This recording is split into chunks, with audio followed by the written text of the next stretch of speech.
तो भैया ये लाठी जो किसान के पड़ी है वो एक एक इनके कफन की पुलिस साबित हो भाई। जो पुलिस वाले हमारे कर्मचारी थे वो उनके कोई पिताजी भी थे, उसमें कोई भाई भी था, उनको नहीं चलानी चाहिए थी। जब कसूरी कोई तो लाठी क्यों चलाई। आज किसान धरने का छठा दिन है। जिस प्रकार कल आपने देखा कि कल हजारों की संख्या में किसानों ने उप मुख्यमंत्री की कोठी का घेराव किया, और आज जब हम आए हमें उम्मीद थी कि सरकार हमसे माफी मांगेगी, लेकिन आज अखबारों के जरिए हमें पता चला कि सरकार ने लाठी भी किसान को मारी और 307 के मुकदमे भी किसानों के ऊपर, 360 के लगभग किसानों के ऊपर मुकदमे दर्ज किए। उसे लेकर आज हरियाणा और पूरे भारत के किसानों में रोष है। जब तक ये सरकार के मुख्यमंत्री की तरफ हमारे पास गुड़गांव में बातचीत के लिए न्योता आया है, लेकिन जो उनका घटिया रुख देखकर हमने उस न्योते को ठुकरा दिया है। हम कोई बातचीत नहीं करेंगे। प्रदेश का मुख्यमंत्री जनता के बीच में आए, किसानों के बीच में आए, अपनी गलती के लिए माफी मांगे। किसान का दिल बहुत बड़ा होता है, वो लाठी खा सकता है तो वो माफी भी दे देगा, लेकिन उसे इस दरी पर आकर माफी मांगनी पड़ेगी। एसी कमरों के अंदर हम मिलने नहीं जाएंगे। हमारे जो भी फैसले होंगे, जो फसल के मुआवजे का है, चाहे तीनों अध्यादेशों को लेकर है, उसके लिए आपको एसी कमरे छोड़ने पड़ेंगे। आपको किसानों के बीच में आकर पहले तो उनसे अपने कृत्य के लिए माफी मांगिए, उसके बाद जो हमारी जायज मांगे हैं वो जायज मांगे मानने का काम है। केंद्र सरकार 3 अध्यादेश लेकर आई है, जिसमें व्यापारियों, आड़तियों और किसानों को पूरी तरह तबाह करने की नीतियां हैं। और उखेड़ा बीमारी से फसलें तबाह हुई हैं, जिसकी स्पेशल गिरदावरी और मुआवजे की मांग को लेकर और तीनों अध्यादेशों के खिलाफ कुरुक्षेत्र के अंदर हरियाणा के किसान इकट्ठे हो रहे थे, पीपली के अंदर, कुरुक्षेत्र की पीपली में। तो हरियाणा सरकार ने तानाशाही रवैया अपनाते हुए, उन संवैधानिक अधिकारों का हनन करते हुए धारा 144 लगा दी। उसके बाद भी जब काफ़ी संख्या में किसान वहाँ जा रहे थे तो हरियाणा सरकार ने बल प्रयोग द्वारा उन्हें रोकने का प्रयास किया, और वहाँ पर किसानों पर लाठीचार्ज हुआ। 307 किसानों पर मुकदमे दर्ज हुए हैं और काफियों को हिरासत में भी लिया गया है। आज आम आदमी पार्टी राज्यपाल जी के माध्यम, उपायुक्त महोदय के माध्यम से राज्यपाल जी को एक ज्ञापन दिया है, जिसमें तीनों अध्यादेशों को रद्द करने की मांग की है, और जिन किसानों के ऊपर मुकदमे दर्ज हुए हैं उनको खारिज करने की मांग की है, और जिनको हिरासत में लिया गया है उनको छोड़ने की मांग की है। और इस मामले की, क्योंकि उप मुख्यमंत्री जी और हमारे अनिल विज जी जो माननीय सारे कह रहे हैं, गृह मंत्री जी, कि किसान लाठीचार्ज नहीं हुआ और उनके संज्ञान में नहीं है मामला, तो ये जिन अधिकारियों की लापरवाही से ये चीज़ें हुई हैं तो उसकी उच्च स्तरीय जांच कराई जाए और हरियाणा सरकार इस प्रकार के कदम उठाए ताकि भविष्य में इस प्रकार की घटनाएं, बर्बरतापूर्वक घटनाएं ना हो। और संवैधानिक अधिकार और संवैधानिक तरीके से अगर कोई भी किसान वर्ग, व्यापारी अपनी मांग रखता है तो उसका रखना दिया जाए। और आम आदमी पार्टी इसी को लेकर आज उपायुक्त महोदय के पास आई थी और राज्यपाल जी के नाम ज्ञापन। आप जैसे लगातार देख रहे हैं कि पिछले 6 सालों के अंदर किसान वर्ग की कितनी दुर्गति इस सरकार की तरफ से हो रही है, और हम सारे इसमें भुगत भोगी हैं। सिरसा इलाके का नेतृत्व, जैसे शुरू से मेरे नाना अरोड़ा साहब यहाँ पे सत्ता में थे, उन्होंने किस हिसाब से सिरसा के लिए सेवा करी सबको पता है, और उसी प्रकार से मैंने भी एक प्रयास किया कि किस तरीके से हमारा हर वर्ग खुशहाल हो। सबसे पहले किसान वर्ग, फिर व्यापारी वर्ग, कर्मचारी, और जितने हमारे लेबर वाले भाई हैं, गरीब तबके को कोई किसी तरीके की तकलीफ ना हो। लेकिन आपने देखा कि ये भारतीय जनता पार्टी की जो सरकार है, ये केवल चंद लोगों के अंदर बट के रह चुकी है, जिनको किसी के दुख तकलीफ से कोई लेना देना नहीं है, और इतनी ज़्यादा तानाशाह इनका रुख है, ना ये किसी की बात सुन के राजी, तो उस पे काम तो ये लोग क्या करेंगे। और अब आपने देखा कि किस तरीके से जब अब किसान आंदोलन दिनों दिन तेज़ होता जा रहा है, तो किस तरीके से सरकार के लोगों की झाग निकली पड़ी है कि कोई तो कहता है जी कि पुलिस ने लाठीचार्ज किया ही नहीं, और कोई कहते हैं कि जो लाठीचार्ज हुआ है ये गलत हुआ है, इसकी जांच, इस पे कार्रवाई होनी चाहिए। अरे बड़े मानसो, पहले तुम बैठ के ये तो आपस में सलाह बना लो कि कौन सही और कौन गलत, उसके बाद तुम्हारा काम करोगे। इनका भी खुद का ही नहीं पता कि ये लोग क्या चाहते हैं। ये खुद ही सरेआम झूठ बोल रहे हैं आप सबके सामने, और बड़ी दुख की बात है कि जिस तरीके से अत्याचार ये लोग किसान वर्ग पे कर रहे हैं, जो कि हमारा अन्नदाता है, और लेकिन इसमें एक चीज नई और उभर के आई है।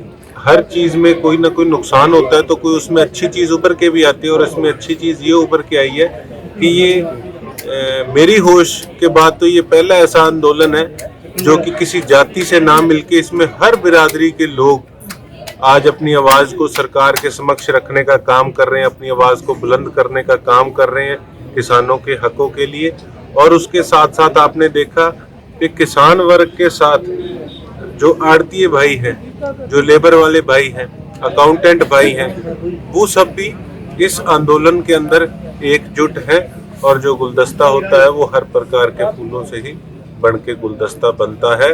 और मुझे पूरी उम्मीद है कि आने वाले समय के अंदर ये जो आंदोलन है ये इतना इस सरकार की नाक में दम कर देगा कि इनको अपना तानाशाह रुख जो है इसको त्यागना होगा, और जल्द से जल्द ये किसान भाइयों की, आड़ती भाइयों की और व्यापारी भाइयों की और जो लेबर वाले अकाउंटेंट भाई हैं, इनकी जो भी मांगे हैं उनको जल्द से जल्द पूरा करना पड़ेगा। राशन भी जाओ, सब्जी भेजो, दूध भेजो, लेकिन वो नहीं करे, डंडे से खड़े कर दिए। मास्क के नाम से चालान काटे जा रहे। कोई मोटरसाइकिल में कहीं अमृतसर जाना पड़ गया, पकड़ लिया, भी मास्क के चालान काटे जा रहे। 1600 करोड़ रुपए इन्होंने इकट्ठे कर लिए मास्क के चालान। स्कूटरों को चलान कर, ट्रैक्टर, किसानों को ट्रैक्टर है, चौधरी देवीलाल ने किसानों को ट्रैक्टर गड्डी बनाई थी, उनके कहते जी न किसान की बात की, न मजदूर की, न रेहड़ी वाले की, न भाई व्यापारी की। ये तो विरोधी है। किसान तो हमेशा देखो आत्महत्या कर रहे हैं। जब उसकी फसल के भाव नहीं मिलेंगे, उसके फसल के सही रेट नहीं मिलेंगे तो वो क्या करेगा? कर्जा लेता है, कर्जा नहीं उतरेगा तो वो क्या करेगा? आप देख रहे हो किसानों की रोज आत्महत्या। ये सरकार किसान विरोधी सरकार है, और किसानों के साथ साथ वही आती है, आगे मजदूर भी आगे। अब ये सरकार बचेगी नहीं। जब भी चुनाव होगा, अभी विरोधा का चुनाव होने जा रहा है, इनका देखना क्या हाल होगा। आगे जहाँ भी चुनाव होगा ये चिंगारी जो आग की तरह फैलती जाएगी, एक तूफान बनेगी, और इस तूफान बन के सारी चाहे बीजेपी हो चाहे कोई सबको जला देगी। किसान की आग जो है वो मारेगी। तो भैया कांग्रेस पार्टी इनके साथ है, हमेशा से पहले भी हमने इनका साथ दिया और आज भी हम इनके साथ हैं। वो हमारे जो पार्लियामेंट, जो विधानसभा के प्रतिपक्ष नेता भूपेंद्र सिंह हुड्डा, उन्होंने भी किसानों की लड़ाई की बात कही, हम साथ हैं। बहन शैलजा जी हमारी प्रधान है, उन्होंने भी किसानों की हक की बात की। तो कांग्रेस हमने 21 तारीख को विरोध प्रदर्शन भी करना है, सारे करने किसानों की बात करनी। तो ये सरकार जो है किसान विरोधी सरकार है, व्यापारी विरोधी सरकार है, मजदूर विरोधी सरकार है। पर भाई अब इनका पतन शुरू हो चुका है। उल्टी गिनती जो है अब इनकी ये जो पीपली से हुई है, कुरुक्षेत्र है, धर्मनगरी है, बस अब ये उल्टी गिनती चलती रहेगी। और भाई हरियाणा सरकार का कोई पता नहीं कब पटाखा बोल जाए। क्यों इनके मंत्री इनके खिलाफ, एमएलए इनके खिलाफ बोलते हैं। ओम प्रकाश यादव है, उसके खिलाफ पर्चा दर्ज हो गया। अभी बबली बहुत बोल रहा है, कभी दादा गौतम बोलता है। तो ये सरकार का कभी भी पटाखा बोल सकता है। आज मेरे किसान भाई कई दिनों से धरने पे बैठे हैं। इनकी मांग है जो सरकार ने 3 अध्यादेश किसानों पर लागू किया है वो वापस ले। नरमे की जो फसल खराब हो गई है उसकी तुरंत गिरदावरी करा के इनको मुआवजा दिया जाए। जैसे धान है, सरकार कहती है धान ना बीजो, तो सरकार ये बताए क्या बीजे, आप क्या बेनिफिट दोगे, धान नहीं बीजेंगे। लेकिन आप ये तो बताओ कि ये चीज़ बीजो, हम इसका आपको इतना लाभ देंगे। वो नहीं कर रहे। अभी तक लोगों को परालियों के पैसे नहीं आए। जो पराली खरीदी थी इन्होंने, उनके पैसे अब तक नहीं आए।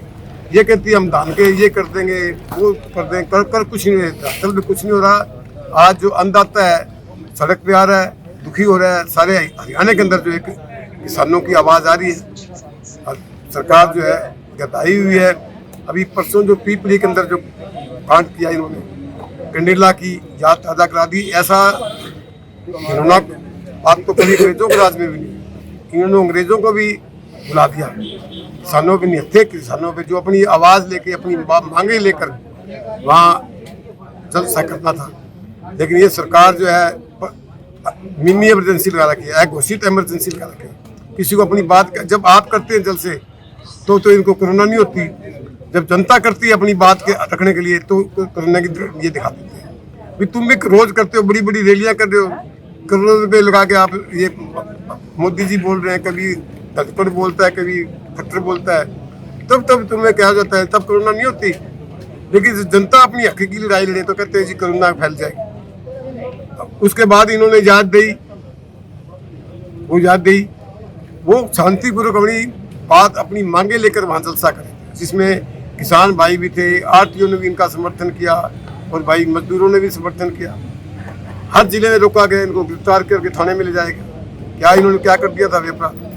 ये ऐसा तो तानाशाही भैया अपना लिया है, एक घोषित इमरजेंसी लगा दी, किसी को बोलने की इजाजत नहीं, आप कुछ करे जाओ दूसरे को बोल रहे। तो किसानों ने अपनी हित की लड़ाई के लिए वहाँ जलसा रखा था। इन्होंने लाठियाँ चलाई। भाई जो पुलिस वाले हमारे कर्मचारी थे, वो उनके कोई पिताजी भी थे, उसमें कोई भाई भी था उनका, उनको नहीं चलानी चाहिए थी। जब कसूरी कोई नहीं तो लाठी क्यों चलाए? तो भैया ये लाठी जो किसान के पड़ी है, वो एक एक इनके कफन की कील साबित होगी। और ये सरकार जब भी चुनाव होगा तो लोग इंतजार कर रहे हैं, जैसे महंगाई बढ़ती जा रही है, सब चीज़ें बढ़ती जा रही है, सरकार उस पर कंट्रोल नहीं करी। मोदी ने जब 500 आदमी कोरोना से बीमार हुए तब थालियाँ बजाने की बात कही थी, घंटी बजाओ, दिवाली मनाओ, पटाखे बजाओ। आज 45 लाख से ऊपर चले गए। ये सरकारी आंकड़े हैं। 76,000 के करीब लोगों की मृत्यु हो चुकी है। उन बीमारी की तरफ ध्यान नहीं दे रहे, इनका कोई बंदोबस्त नहीं कर रहे, खाली जो वो कन्वेंटमेंट के नाम से डंडे से लगा देते हैं